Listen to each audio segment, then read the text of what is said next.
So which account would this be? Is your citizen?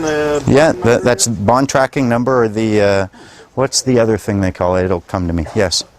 Do you sell these packages? Do you have a package that deals with these loans? Yeah, the student loan package is specific in there, and it explains it all. All different loans and bills and things like that? No, I mean, again, if you are in, say, someone was asking me about credit card debt, would this apply to credit card debt? If that credit card debt was a result of you going out and, you know, living high off the hog, then no, it has to be something that you can point to and claim this is a right, a benefit to me, a benefit to my society, and it's acknowledged by the government of Canada here. When you have all of those, then yes, you can. And if you had your mortgage paid off, any orders that came at you by the government or by the courts, your education was all paid for, at what point do you start saying, okay, that's pretty cool, I'm willing to work now and I don't expect it all given to me? You know, I mean, I think that's huge to get to the point where we just recognize we don't have to pay the banks 3 times over for our house. We can discharge it right off the bat and do it immediately. Simply by that misunderstanding? Well, it's the claim of right. You want to get to a point where you have a perfected claim of right. That's going to be the house that you want to build. A notice of understanding and intent, that's the foundation you build before you try building your house, because as Jesus said, you don't build on sand. It'll fall. Do you need passports? I don't know.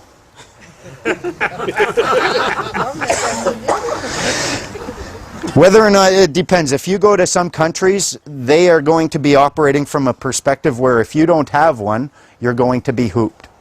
The question is not, do you need a passport? The question is, do you have to go through the government to get a passport? That would be a better question. You can craft your own passport. Who says you can't? Who gives you the passport you have if not your representatives? The power that they have to create these passports is only the power that you originally gave them. It's a matter of whether or not that's going to be accepted by the country you're going to. Historically, letters of invitation, a family Bible, has always been suitable for passing through, and getting back in the country as a free man, no one can stop you. So, and they can't stop you from leaving. It's a matter of whether or not you can get into another country and whether or not they'll recognize your passport. Well, the common law country would be okay. For the yeah, and because you've got the power within the Commonwealth anyways to serve notice of understanding and intent, claim of right, and bind them just as well. If you're a free man on the land in the Commonwealth, who says you can't bring that status anywhere? Who is part of the Commonwealth? What countries? New Zealand, Australia, there's Barbados, Jamaica, there's a whack of them. Anywhere they have a lieutenant governor or governor general. Yes. Okay, so the states wouldn't be part of that? No.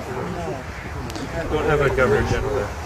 That's what I figured. But they do have common law, and a lot of the remedy that I talk about is available to people down there, and they certainly have a bond tracking number on their birth certificate. So if you're saying that the bond is producing money every year, what would you estimate would be the value of that on an annual basis? Has anyone calculated that out? What was looked at, from what I understand, someone did a study on this to try to figure exactly that out. And what they found was that based on one birth, the value of the treasury increased by about $1.2 million. Now, one second. That's over a lifetime? Or? No, because that's just at birth. Essentially, what supports the bond is their belief that you will be taxable later. So anything that increases their rate to tax you is going to up the value of that bond. When you get a social insurance number, they can increase the value. If you graduate from high school, it increases in value. If you become a doctor, it increases in value.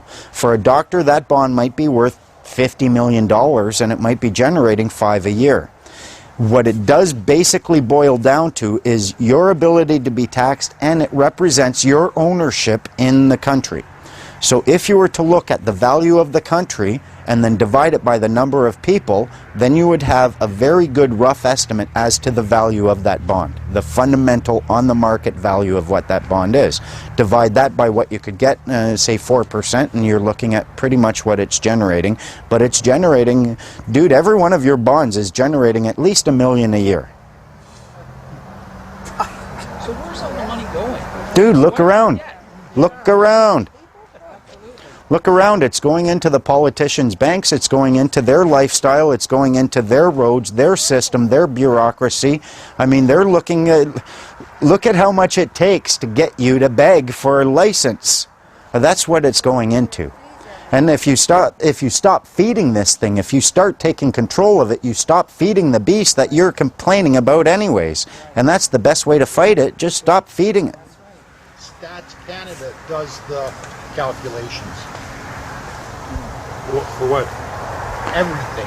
For the number of people in here, and it'd be easy enough. I mean, from what I understand, we're worth a couple of trillions of dollars, hundreds of trillions of dollars, really.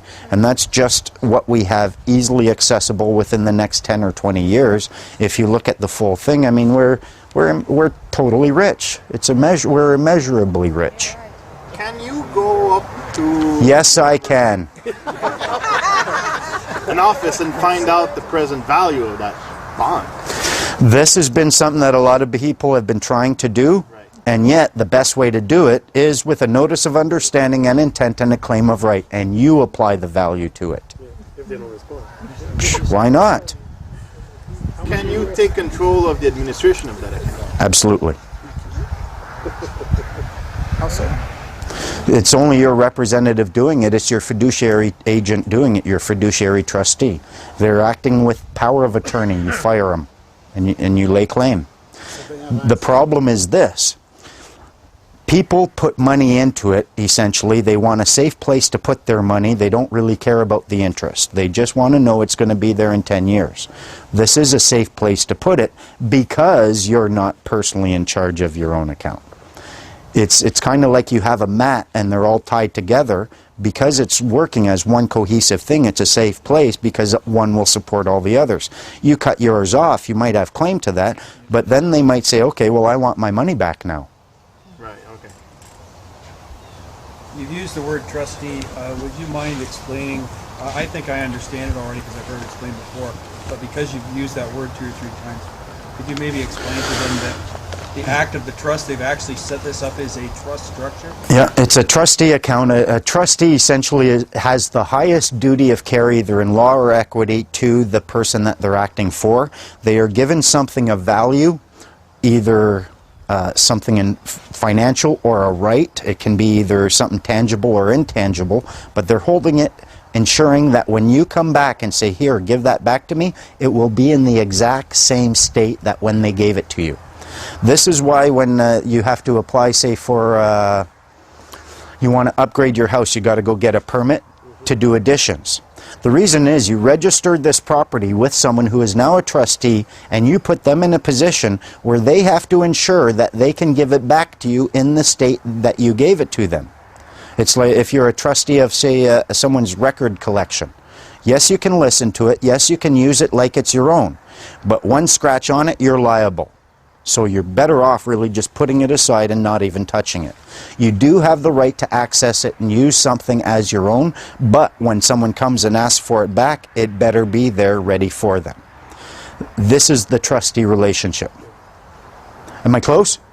Yeah, it just that the trust is actually you. You are part of that trust. Like the trust has 3 separate entities to it: the trustee, the benefactor, and Yeah. And it can actually only have 2. A trust you can have a trustee and a trustor, where one is just trusting another. Hi, I'm leaving for a bit. Here's my kitten. Feed him, take care of him, kind of thing. Hey Rob, we were talking last week, and I wouldn't mind getting this on tape. How it works that you can drive a car without a license, ownership. And, First, stop using the word drive. The term drive implies that you are engaging in commerce on the highway. You aren't engaging in commerce on the highway unless you're a taxi driver or you're engaging in carriage or you're delivering pizzas or something. Otherwise, you're just traveling. Well, the trick that they get you to do is, again, you voluntarily register your automobile. It now becomes a motor vehicle, and now you can be a driver and you can make money on the highway. But you don't have to do that. If your automobile is not registered and you, again, do it under a claim of right, do that with a foundation of a notice of understanding and intent, and your automobile is not a motor vehicle, it's not covered under the Motor Vehicle Act, and therefore you're not bound by that Motor Vehicle Act, and you're not a driver. Historically, a driver was engaging in commerce. What if your vehicle is registered? Is there any way to unregister? Yes. Anyone?